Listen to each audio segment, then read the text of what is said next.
il mio mandato di parroco di Cimetta e la mia permanenza tra voi, per cui in questa domenica desidero rivolgere ufficialmente il mio cordiale saluto ad ognuno dei membri di questa nostra comunità parrocchiale ed anche a tutta l'unità pastorale.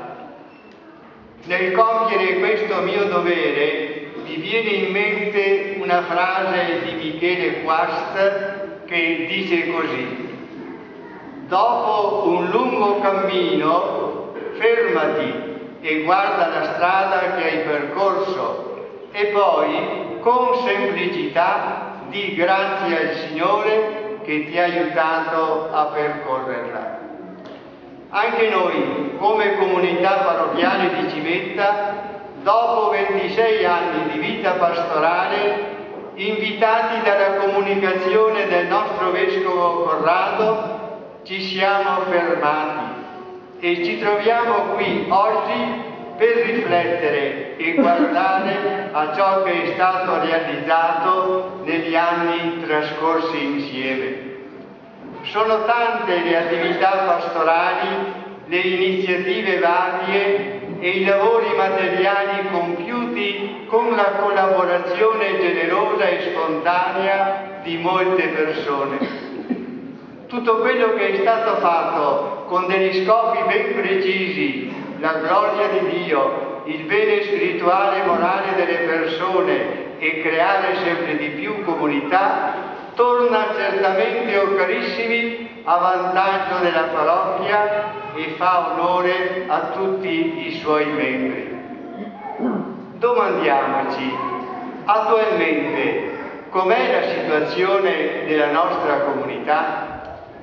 Dal lato pastorale, Cimetta è una parrocchia viva che, pur mantenendo la sua entità specifica, sta crescendo e maturando sempre di più con la presenza e la collaborazione di 20 gruppi parrocchiali, ciascuno con un suo ruolo ben preciso.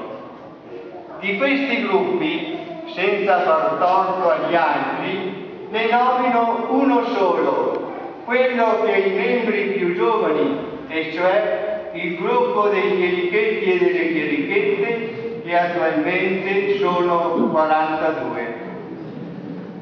Dal lato finanziario la situazione è la seguente. Cassa anime.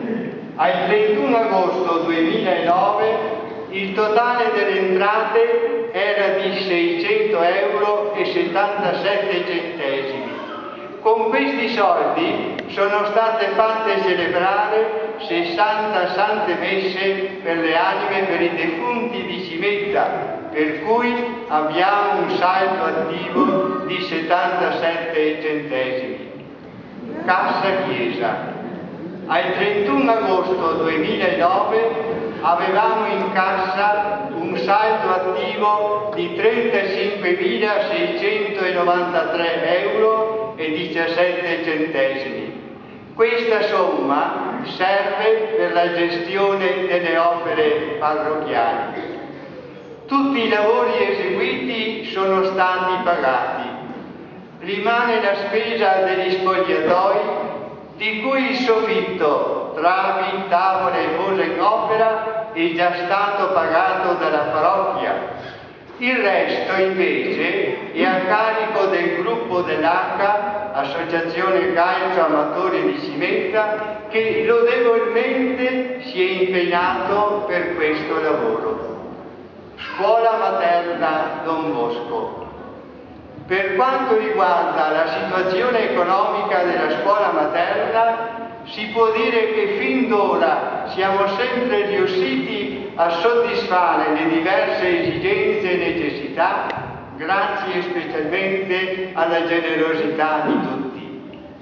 Nel continuare il cammino intrapreso in questi anni, cercate, o carissimi, se potete, di mantenere sempre un occhio di riguardo, come avete fatto fino ad ora, per questa struttura parrocchiale che svolge una funzione sociale importantissima.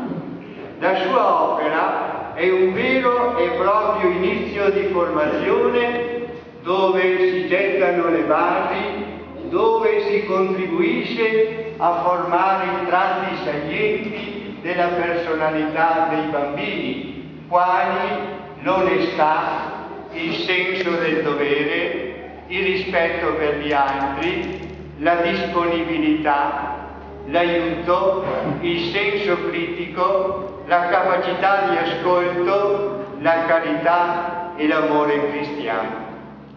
Desidererei tanto che questa opera parrocchiale, voluta e creata dai nostri padri ed utilizzata da moltissimi bambini, rimanesse sempre nel cuore di tutti voi, come certamente rimarrà nel mio, perché è attraverso di essa che passa il futuro.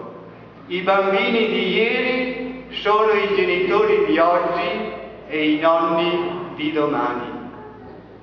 Coraggio quindi, tutti insieme guardiamo avanti come abbiamo sempre fatto fino ad oggi. Assieme ai sentimenti di lode e di ringraziamento a Dio per tutti i benefici ricevuti in questi 26 anni, desidero esprimere con sincerità e profonda commozione la mia più viva riconoscenza a tutti i membri della comunità parrocchiale di Cimetta per l'affetto, la solidarietà e la collaborazione dimostrata nei miei riguardi in vari modi e in diverse circostanze. Chiedendo scusa di ciò che non sono riuscito a compiere e se avessi offeso qualcuno con il mio comportamento, auguro ogni bene a tutti indistintamente e assicuro la mia preghiera ricordando in modo speciale gli anziani e gli ammalati.